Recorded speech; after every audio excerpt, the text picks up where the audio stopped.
안녕하세요. 아나운서 김현웅입니다.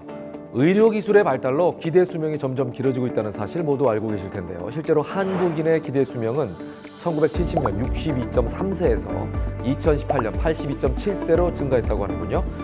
지난 50년간 기대 수명이 연평균 0.4세씩 늘어난 셈입니다. 이렇게 기대 수명이 증가한 만큼 노후 준비 또한 절실히 필요한 실정인데요. 오늘은 주택연금을 통해서 탄탄하게 노후를 준비할 수 있는 방법 알아보겠습니다. 이와 관련해 설명해 주실 전문가 한 분 모셨습니다. 안녕하세요. 네, 안녕하십니까. NH투자증권 100세시대 연구소 지진선 수석연구원입니다. 오늘 이 출연에 딱 맞는 분이신 것 같아요. 100세 연구소시잖아요. 그러니까 이제 기대 수명이 늘어난 만큼 100세 이상을 살 텐데 요즘에 이제 100세 플러스라는 얘기도 있습니다. 그래서 더욱더 노후 준비가 절실한 상황인데요. 한 조사 결과에 따르면 60세 이상 고령자의 생활비 마련 방법을 물었을 때 본인 및 배우자 부담이라고 답한 사람이 10명 중에 7명이라고 하더군요. 네, 자녀 세대의 부모 부양 의식이 점차 약화되고 있기 때문인데요. 이제는 더더욱 노후 준비를 더 탄탄히 하셔야 합니다. 더욱이 우리나라 노년 가구의 보유 자산 중에 주택이 차지하는 비중이 75%나 됩니다. 은퇴 후에는 월급 같은 현금 흐름이 중단되기 때문에 현금 흐름을 창출하는 방법이 필요한데요. 큰 비중을 차지하고 있는 주택을 이용해서 매월 소득을 얻는 방법을 오늘 알려드리도록 하겠습니다. 네, 주택연금이라는 말은 많이 들었지만 확실히는 잘 모르는 분들도 계실 것 같아요. 주택연금이 뭔지 좀 설명해 주시죠. 네, 주택연금이란 집은 있지만 소득이 부족한 고령자가 주택을 담보로 맡기고 본인 집에서 이사 걱정 없이 계속해서 거주하면서 평생 연금을 받는 상품입니다. 주택에 그대로 살면서 평생 연금을 받는다니 관심이 안 갈 수가 없지 않습니까? 아무나 가입이 가능한가요? 네, 아무나는 아니지만 가입 조건이 까다롭지는 않습니다.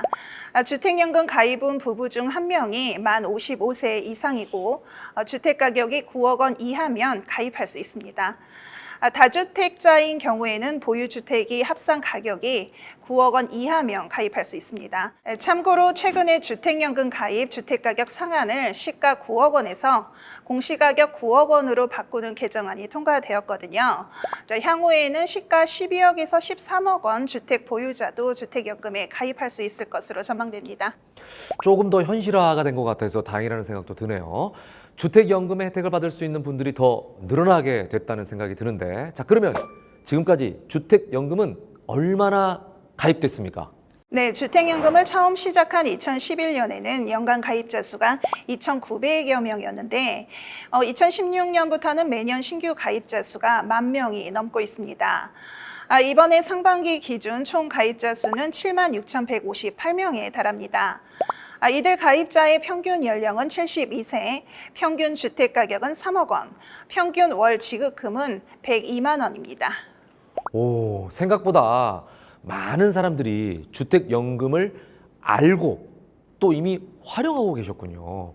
자, 제일 궁금한 게 주택연금 월 지급금인데 어떻게 산정이 됩니까? 주택연금은 가입 당시 연령이 높을수록 주택가격이 비쌀수록 월 지급금이 증가합니다. 예를 들어 시가 5억 원의 집을 담보로 가입한다고 할 때 60세인 사람이 가입하면 월 104만 원의 연금을 받지만요. 75세인 사람이 가입하면 매달 191만 원으로 연금액이 증가하는 거예요. 그리고 1억 5천만 원 미만의 한주택 보유자는 우대형 주택연금에 가입할 수가 있어서 최대 20% 더 많은 연금을 받을 수 있다고 보시면 되겠습니다. 네, 그러네요. 그런데 최근에는 집값이 엄청나게 올랐지 않습니까? 네, 그렇죠. 집값이 오르면 그렇다면 월 지급액도 더 많아지나요? 네, 안타깝게 그렇지는 않습니다. 주택가격이 상승해도 월 지급액을 더 많이 주는 건 아닌데요. 그래서 가입하실 때 집값 상승 요인을 고려해서 가입 시기를 조절해야 합니다. 기존 가입자의 경우 최근 서울 주택가격이 많이 올랐잖아요. 그래서 그분들은 주택연금 중도 해지를 또 많이 하셨습니다. 그런데 중도 해지를 하면 받은 연금액과 이자를 한꺼번에 반환해야 할 뿐만 아니라 주택가격의 1에서 1.5%인 보증료도 돌려받지 못합니다. 그리고 해지 후에 같은 주택으로 재가입할 경우에 3년이 지난 후에 가입할 수가 있겠고요. 이때 해당 주택 가격이 더 급등해서 9억 원을 초과하게 되면 주택연금에 다시 가입할 수가 없으니까 이 점 유의하셔야겠습니다. 또 반면에 집과 관련해서 좋은 점도 있습니다. 바로 주택 가격이 하락해도 연금이 줄지 않는다는 점입니다. 최근 주택 가격이 오르면서 계속해서 고점 논란도 얘기가 같이 되고 있는데요. 주택 가격이 하락을 해도 가입 당시 정해진 금액으로 배우자와 같이 평생 보장을 받을 수 있습니다. 네, 중요한 점은 집값이 오르거나 내리거나 상관없이 가입할 당시의 주택 가격. 네네, 이게 정확합니다. 중요해요. 네. 네. 자, 주택연금은 주택을 담보로 하는 일종의 대출인데 금리가 오르면 주택연금에 가입한 사람들이 손해를 보는 건 아닌가 이런 생각을 할 수도 있을 것 같고요. 요즘 워낙 저금리 기조를 이어가고 있어서 또 금리가 오를 수 있지 않을까요? 네, 주택연금의 또 하나의 장점이 주택연금 가입 후에 금리가 오르더라도 월 지급금은 변동 없이 가입 시에 정해진 금액을 보장받을 수 있다는 점인데요. 주택연금 대출에 따른 이자는 가입자가 현금으로 직접 납부하는 건 아니고요. 매월 주택연금 대출 잔액에 가산되는 형태인데 일반적으로 은행권에서 우량 고객에게 제시하는 주택담보대출 금리보다는 낮습니다. 주택연금이 평생 보장이라고 했는데 만약에 이런 걱정이 들 것 같아요. 가입자가 사망하게 되면 어떻게 되나? 집은 그냥 다른 사람에게 넘어가게 되나요? 아니요, 그렇지는 예. 않습니다. 주택 소유자가 사망하더라도 그 배우자가 사망할 때까지 계속해서 주택 소유자와 동일한 주택연금을 지급받을 수 있도록 부부 모두 종신보장을 원칙으로 설계됐습니다. 그리고 가입자와 배우자 모두 사망 시에 주택연금 잔액이 주택 매각 대금보다 많을 경우에도 차익을 청구하지 않습니다. 주택연금 잔액이 주택 매각 대금보다 적을 경우에는 그 차익을 자녀 등의 상속인이 수령할 수도 있습니다. 네, 그렇군요. 다행이네요. 네, 그런 거 걱정하시는 분들 계실 거예요. 자, 그렇다면 죽지는 않더라도 갑자기 피치 못할 사정으로 실거주를 못하거나 혹은 다른 집으로 이사를 가는 등 변동 상황이 생기게 되면 어떻게 해야 합니까? 제가 좀 걱정이 좀 너무 많은 건 아닌가 싶기도 한데. 네, 남아있는 집 한 채 사용하는 건데 사회자님처럼 꼼꼼하게 점검하시는 게 맞는 거죠.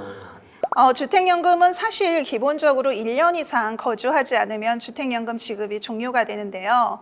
다만 주택연금 가입자가 치료나 요양을 위해서 요양시설에 입원한다던가 자녀의 봉양을 받기 위해 다른 주택에 장기간 머무는 등 불가피한 사유가 있을 경우에는 실거주를 하지 않아도 계속해서 연금을 받을 수가 있습니다.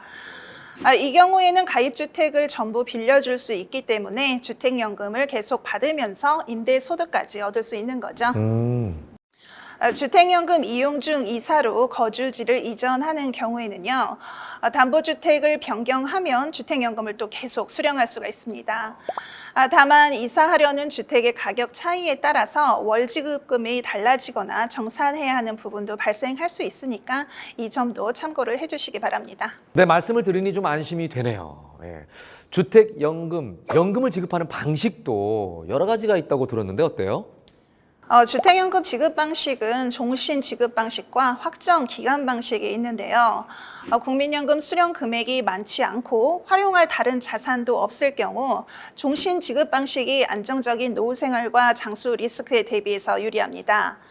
확정기간 방식의 경우에는 부부가 모두 국민연금에 가입이 되어 있고 퇴직연금이나 개인연금 등의 준비가 돼 있는 사람이 가입했을 때 은퇴 초기에 좀 더 금전적으로 여유로울 수 있는 방식입니다. 네. 자, 지금까지 종합을 해보면 주택연금이 정말 노후 생활에 든든한 대비책이 될 수 있을 것 같은데요. 하지만 그럼에도 불구하고 아직 집은 자녀에게 물려줘야지 라는 생각을 갖고 있는 어르신들, 부모님들이 많기 때문에 주택연금 가입을 망설이는 경우가 많다고 들었습니다. 연구원님 생각에는 어떠세요? 네, 말씀하신 것처럼 우리나라는 집을 자녀에게 물려줘야 하는 상속 재산으로 보는 시선이 아직 남아있기 때문에 가입을 망설이시는 분들이 좀 계시죠. 네, 하지만 요즘 같은 초장수 시대에는 자녀와 부모가 함께 늙어가기 때문에 부모 사후에 주택을 상속받는 것이 자녀 경제력에 큰 도움이 되지는 않을 수 있습니다. 차라리 과거보다 길어진 부모 봉양의 경제적 책임을 주택연금이 덜어주는 부분에 주목을 해야 합니다. 평생 자식 뒷바라지로 고생하신 부모님이신데 노후에 불안하지 않으시도록 집 한 채 정도는 온전히 부모님의 몫으로 남겨주시는 게 좋을 것 같다는 게 제 생각입니다. 네, 말씀 잘 들었습니다. 초장수 시대에 부모와 자녀가 같이 오랫동안 행복할 수 있는 방법이 될 수 있겠다는 생각이 드네요. 지금까지 주택연금의 기본적인 내용부터 그동안 궁금했던 내용들을 아주 상세하게 얘기 나눠봤습니다. 오늘 이 영상 보시면서 주택연금에 대해 잘 몰랐던 분들, 알고는 있었지만 가입을 망설이고 계셨던 분들께 많은 도움이 됐길 바라면서 주택연금으로 따뜻한 노후 보내시길 기원하겠습니다. 함께해 주신 여러분 고맙습니다.